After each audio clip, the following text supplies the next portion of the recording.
The Lubbock, Texas airport. A warm evening in early May. The temperature is now 78. Some indications of severe weather conditions developing to the south and west of the city. For Lubbock, a strong possibility of thunder showers later in the evening.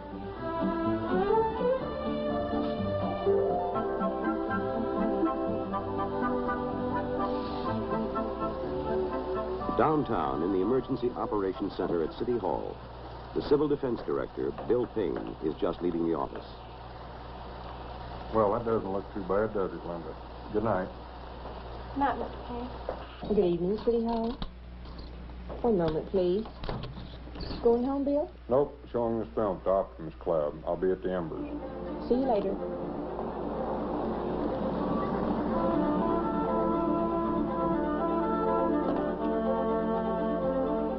The sky still bright, but worrisome.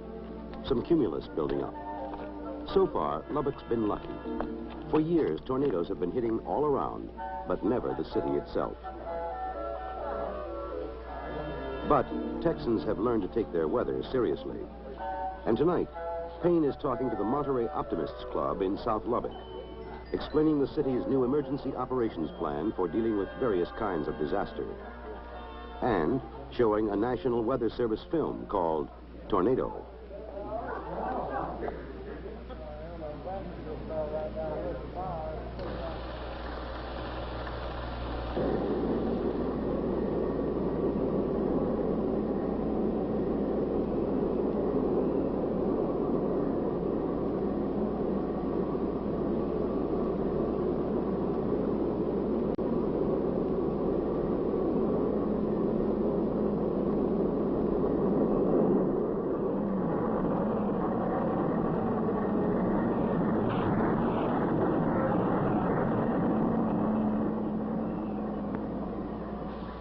But before the film's really rolling, there's a message from City Hall. Bill, this is Lou. The Weather Bureau just called, and they're going to issue a severe thunderstorm warning just as soon as they can get it on tape. Okay, Lou, call the operating departments. I'll be right in. Coming back, the skies turned black. And already, KFYO, the local emergency broadcast station, is beginning its weather watch. During the past 10 minutes indicate golf ball to baseball size hail in the vicinity of McKenzie State Park, with the hail increasing at this time.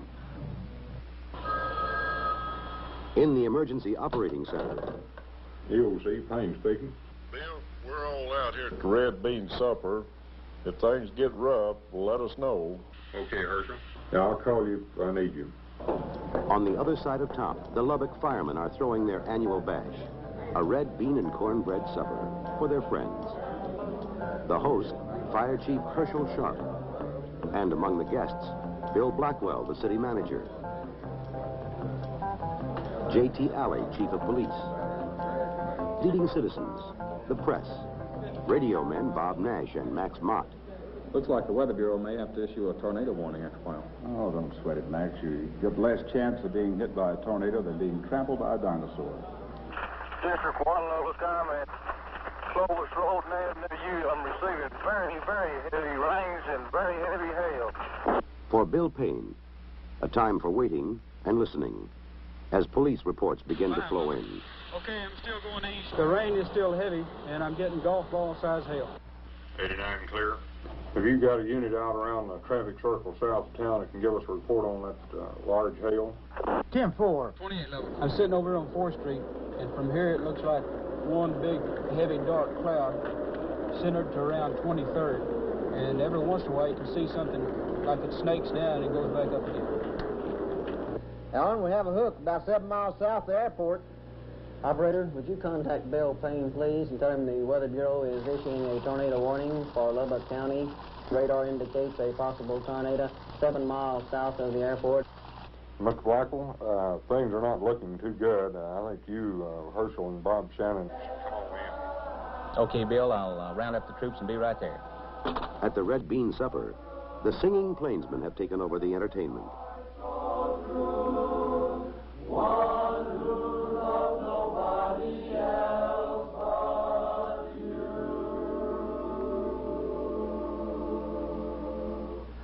I want a girl,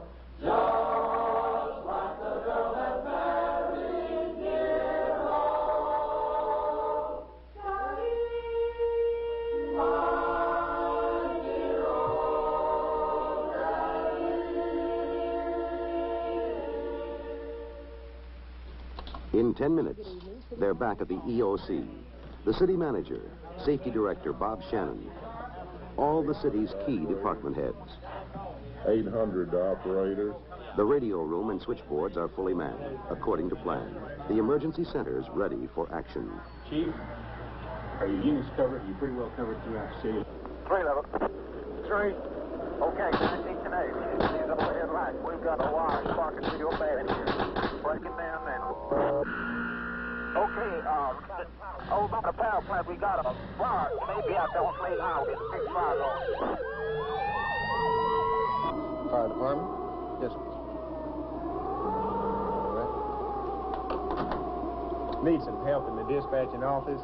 Power is out. Need help. Across the street from City Hall, the radio stations also lost power. But as part of the emergency broadcast system, the station has an old emergency generator obtained as surplus property from the Defense Civil Preparedness Agency. The switch is thrown. The station is back on the air. 790 on your radio dial, Lubbock, Texas, on the weather watch. The tornado warning remains in effect for Lubbock, western Crosby, Floyd, and southern Hale counties until 10 p.m. tonight. And now, more music.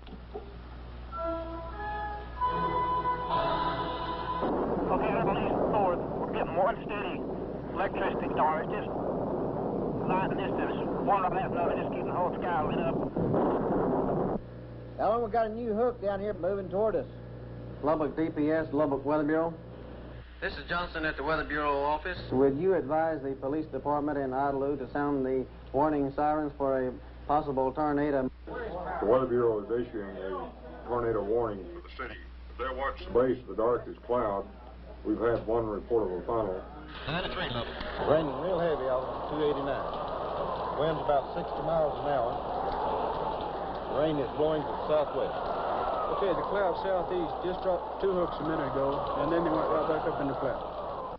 A possible tornado was indicated by radar at 8:57, and a funnel cloud has been observed in this same area. A massive storm has just struck downtown Lubbock. All persons take cover. I'm out here on Erskine Road at this time, headed back in towards town. It's raining hard. I can't hardly see anything. I'm completely stopped. KFYO. Hello, this is Bob White, KLD in Dallas.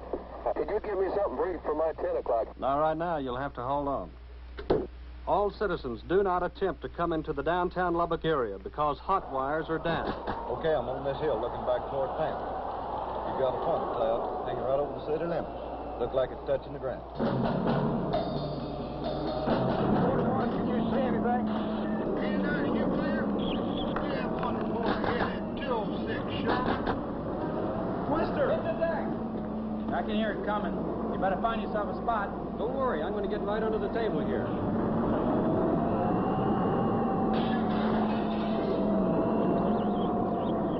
You don't have any contact with your station? Bill, they won't answer over there. They probably something going, phone going out over.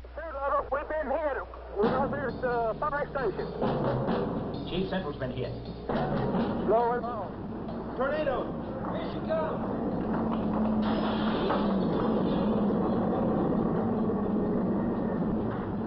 DPS, we've been hit. Don't hang up. I'll be right back. The tornado smashed directly into City Hall and the police station just upstairs. For 7 seconds, the lights go up. Then the emergency generator kicks in. 91 we're heading downtown where it is. Lubbock, I'm coming back in town. Don't come in the city. It's in here. It's horrible in here. Loud noise out here in the north part of town. It sounds like another one's coming in from the north. I'm getting out of here. Yeah, it's coming in again. Tornado, let's hunt a hole. The tornado roars on north through the city, toward Country Club and the airport, then lifts just over the Weather Bureau, leaving Lubbock behind it in shambles. Police station has been hit. Our communications is failing. Lubbock's unable to read. Any unit receiving. Do it. Any lines left? Only incoming. We can't call out. Well, hold those you have and keep trying. All right, Mr. Baker. Mr. Blackville, the hotline of DPS still working. Major, looks like we've been hit pretty hard here in the downtown area. Well, Central Fire Station's been hit, the police station and City Hall. Could you start some of your people in our direction? We need communications bad. Quickly, state police cruisers from the Department of Public Safety move in, circle their wagons at City Hall, begin relaying emergency messages. And Max Mott and Bob Nash of the radio station have cannibalized equipment from one of their mobile units, are stringing cable down the stairs. Give me a cue. I'll take it anytime. Okay, you're on. This is the Lubbock Operational Area Emergency Broadcast System. With me is Bill Payne, the Civil Defense Director for the City of Lubbock. Hey, Dallas, keep this line open. Don't get off this line. You're the only outside contact. Okay, I'll stay on hold. Now, have you had any reports of injuries? Not yet. We just had a hit downtown. We can't get anything in, I'm afraid. So look out the damn window. Wait a minute. All right, we have extensive damage. I just looked across the street. City Hall is completely broken. All of the glass is out of it. It's standing, but all the glass is out of it. People are pouring into the EOC, the mayor of Lubbock, and members of the city council. They go into emergency session in Bill Payne's office. Instructed to have the city manager do this, the operational aspect of the city. I'd recommend that, that we go ahead and let him run this show just like he does day to day. Right. We're going to need a lot of help. Could you go ahead and input Austin in contact with the governor's office and get the National Guard ready to activate? Quickly, the news is relayed to the Capitol at Austin. The State Department of Defense and Disaster Relief. The city of Lubbock has been hit by a tornado. Then on to Washington, D.C. Jay, what have you got cordoned off here now? Communications are out, but each man knows what he has to do. It's all laid out in the emergency plan. Our problem right now is going to be to work out all these motels along the Amarillo Highway.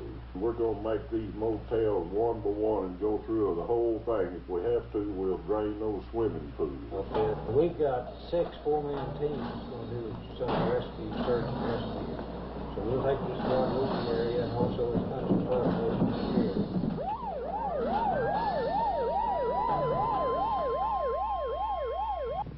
Clovis Road out here is blocked with trailer houses and everything else. There's water here, what the railroad tried to give. There's some people trapped in the house, upstairs, tent, and avenue in. Also around the varsity apartments. Emergency rooms at all the Lubbock hospitals are being swamped with tornado victims.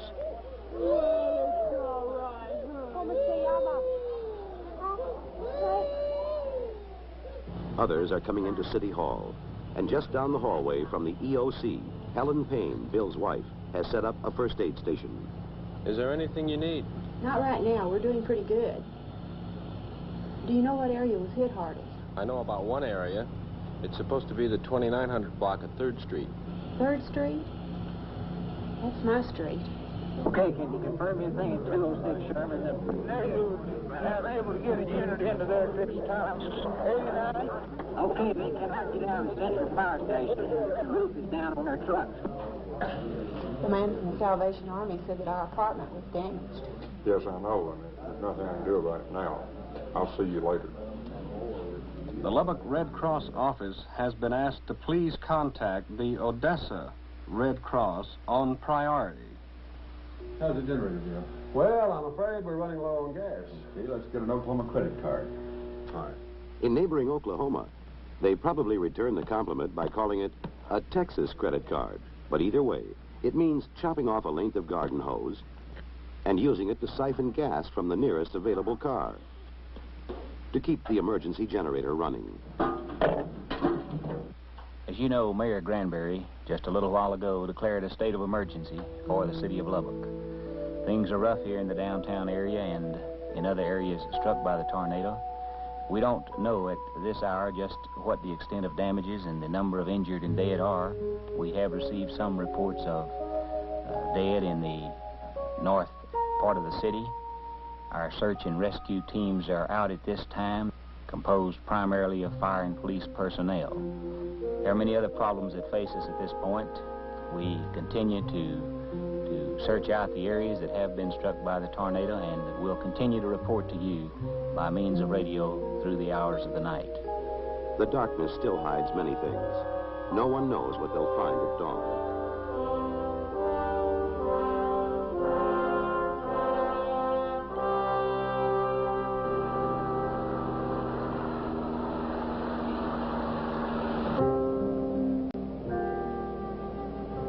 Lubbock, the morning after. The tornadoes cut a swath more than 8 miles long, nearly 1.5 miles wide, right through the heart of town. It's been impartial. Nothing's been spared.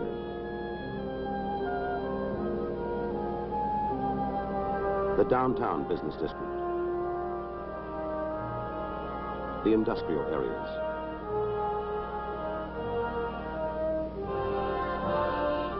country club, and the Mexican-American section. Death and destruction everywhere. People still pinching themselves, surprised that they're still alive. What did it sound like last night when the storm started? Well, it went goose, goose. Stop a while and goose.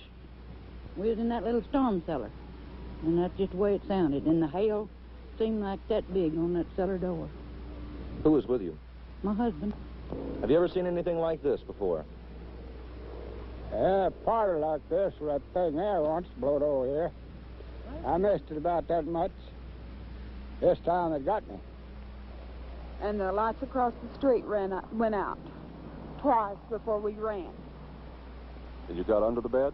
The kids did. I couldn't get under there. It just sounded like a big whooshing voice in the hail, and the top of the ceiling and everything started piling in on top of us. What was it like after it was all over and the survivors started peeking their heads out? I don't know. I was so scared I didn't know what to do. He had to carry me to the fallout shelter. I don't know exactly what instant it struck, but we were at the cellar door, and the rest of the family had preceded me down into the cellar. And I wasn't going in that hole at the time, but at about that time something happened. What it was, I don't know whether it was noise or something hit me or just what it was, but something just made me say, let me in there too. And in I went. And we pulled the door to, and no more than got it fastened, and everything broke loose. We hear debris hitting the cellar door, and the cellar door would, well, we were trying to decide whether to push on the cellar door or pull, because it was going one way 1 minute, one way the other way. You'd try to come in on us and then try to go out. Do not go into the downtown business district. Do not go into the downtown business district. Police and National Guard have cordoned off the area. There is still danger from hot wires and falling glass. Good morning, sir. Good morning. I'm taking some Coleman lanterns and stuff down here to Texas Testing Lab. Yes, sir. You'll have to get a permit to get in here today. They are reporting that the Great Plains building is twisted and it should be secured. Some bricks are cracking all over at this time. There are a lot of rumors floating around town about the Great Plains building about to fall, and I think that we might contact some local engineers to get them to make a visual inspection, give us a report. Right, the Director of Public Works and I were talking about this a few minutes ago, and so we'll go ahead and get a team in there this afternoon. In the Emergency Operating Center, 1,000 pressing problems. Setting up a temporary morgue.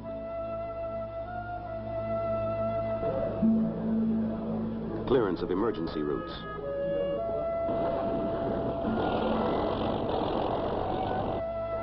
Food, clothing, shelter for the thousands who are suddenly homeless. Guadalupe Center in Lubbock is now in desperate need of 300 sheets and pillowcases, also some diapers, some children's underwear, and blankets. For the party calling about John and Jana Goforth, they are at Possum Kingdom and safe. Ja, donde quiera. This is from the EOC. Lubbock Coliseum is eating sandwiches for 750 to 1,500 people. Now, they'll be feeding from 5:15 p.m. until. Help of every kind is needed, and it's coming from every direction. Linemen from all the surrounding cities and states are coming in to restore power and communications. The Texas National Guard is there in force. So is 4th Army, with helicopters and heavy equipment. And men from Reese Air Force Base just outside the city. The President's declared Lubbock a major disaster area.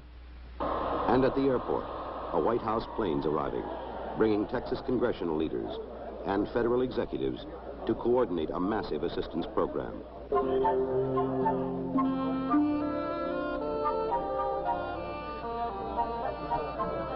The city has lost 8,000 homes, suffered nearly $150 million worth of business and industrial damage. City Hall, the police, and central fire stations have been smashed. The city warehouse flattened. 2 main power stations are out, and so are the main pumping stations for the water system. High water at the underpass, 87 north. Professional divers are needed at the three-deck overpass. They are needed very urgently. They need your assistance. Too much water here, too little everywhere else. There's hardly a drop left to drink. Bill Dykeman of the Brewing Company has just reported he's shipping 2,500 cases of distilled water by quarts. These will be at the Red Cross Distribution Center at Broadway and Avenue X. Gifts of food and clothing are pouring in from everywhere to help the disaster victims.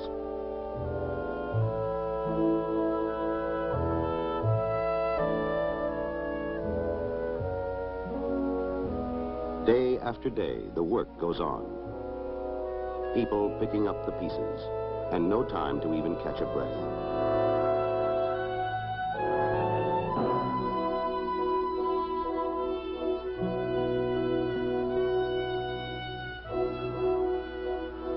For 10 long days and nights, the emergency center will be in continual operation.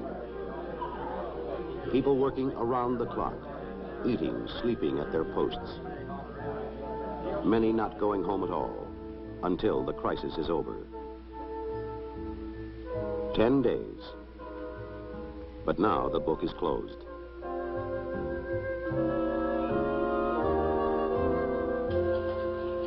Checking out now, Linda. All right, Mr. Payne.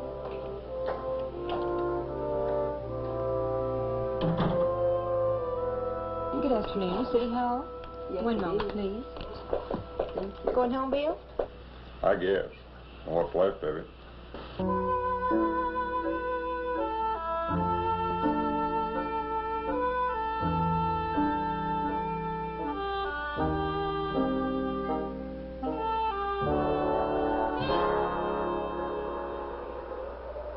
It's happened 1,000 times in these last 10 days. But now you have a pile of rubble that you once lovingly and fondly called a home. What do you do now? Well, really, that's just junk. We've got our kids. We're lucky, though. We really are. Lucky or just a grim joke? Well, actually, in one way, Lubbock was lucky. Because we were prepared for disaster, as very few cities are. Just the year before, the Defense Civil Preparedness Agency had picked Lubbock for a pilot project, a testing ground. And disaster experts from the federal and state governments came in, worked long and hard with the city officials and authorities to produce a model emergency readiness plan. This plan, covering every conceivable kind of disaster and telling us exactly just what we had to do. Second, we had a working emergency operating center to do it in. When the trouble came, the top executives stayed together, worked together, made the key decisions. Finally, they kept the people informed, with warning before the twister struck and full information after. These were the things that carried us through. And lucky for Lubbock, we had them. Because, well, I'm Bob Nash, and I learned that even in this day and age, you can get trampled by a dinosaur.